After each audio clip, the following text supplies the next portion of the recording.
Chris Lord back again. Chris Lord Contracting. We're a full scale builder. We do additions, you name it. Structural repair, foundations, waterproofing. Another basement job. Turn around. This used to be a crawl space. Now this will be part of the basement. We're going to dig it out.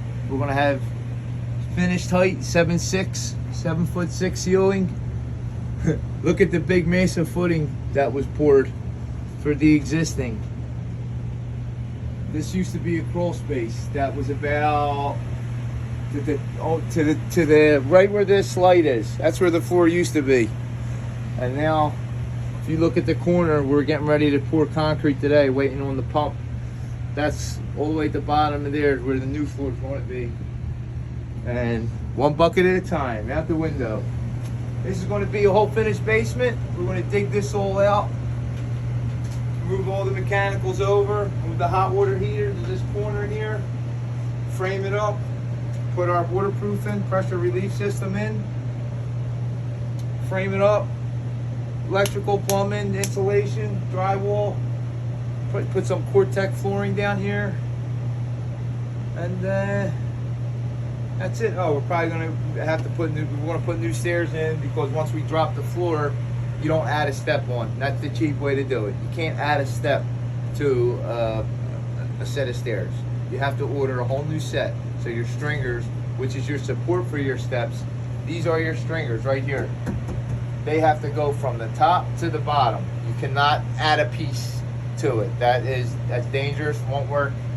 You have to get a full set of stairs. Go top, bottom. So that's what we'll do here. We're getting ready. This pour here, it's actually a lot bigger than a normal underpin. It's about 5 foot wide. Usually you never want to go past 4, but this footing here, it's massive, and it's concrete, and it has all kinds of horizontal rebar in here. We had the plans from the old job, so that's not going anywhere. And plus, this is our last pour, so the whole thing's supported all the way down. So we just got one tie fill in, pouring it in an hour, and then that'll be done.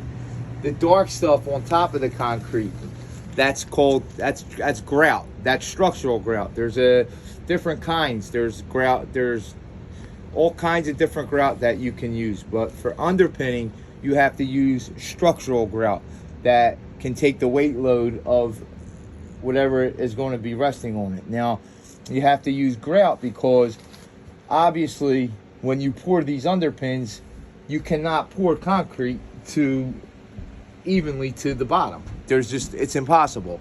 There's 2 ways you can do it. You can either come about 8 inches higher into the existing, and you would have to come out about at least 8 inches, and then you vibrate it and you let it flow under, and then it'll stop about here. But what that does is it shrinks your basement, because if you come out 8 inches on this side and then you do 8 inches on that side, at 16 inches you just lost in your basement finish space. So the best way to do it, it's also the most expensive, is to set your forms. You leave about a 2 to 3 inch gap from wherever the bottom of your existing foundation is. You pour the concrete, and then the next day you get non-shrink structural grout, and you mix it. It's called dry pack mix. There's barely any water in it, so you conform it, make like meatballs out of it, and you stuff it back in there, and you fill that void, and you pack it, you pack it, you pack it, and then you pack it some more. This way there's no air voids in there, and it's solid, and then you're done. And then you wait 2 more days, and then you can pour your next sections. But that's how you do it. And then once that's all done, we're done with these last pours. All this will get dug out. We'll put our perimeter drainage system in with our sump pumps. Put our bathroom plumbing in, sewage ejector pit, so the plumbing can pump up to the sewer line. We got a sewer line that we discovered in the crawl space over here.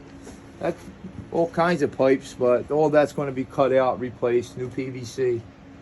And then it actually turns right here. I don't know if you can see it, but it turns here and then it comes back, because there used to be a wall here and we ripped it out. If you can see it right here, this was the actual old stone foundation wall, came out here. So we ripped that out and then there was a previous renovation that extended this part of the house but didn't take the foundation out. So we took the foundation out and then had to underpin what they did 20 years ago. Okay? So that's what we're doing. And that's how you underpin a basement. So I'll sign off. Don't forget to like, comment, subscribe. Please, it's free. It don't cost nothing, and it helps the channel immensely. And I'll see you on the next one. Thanks.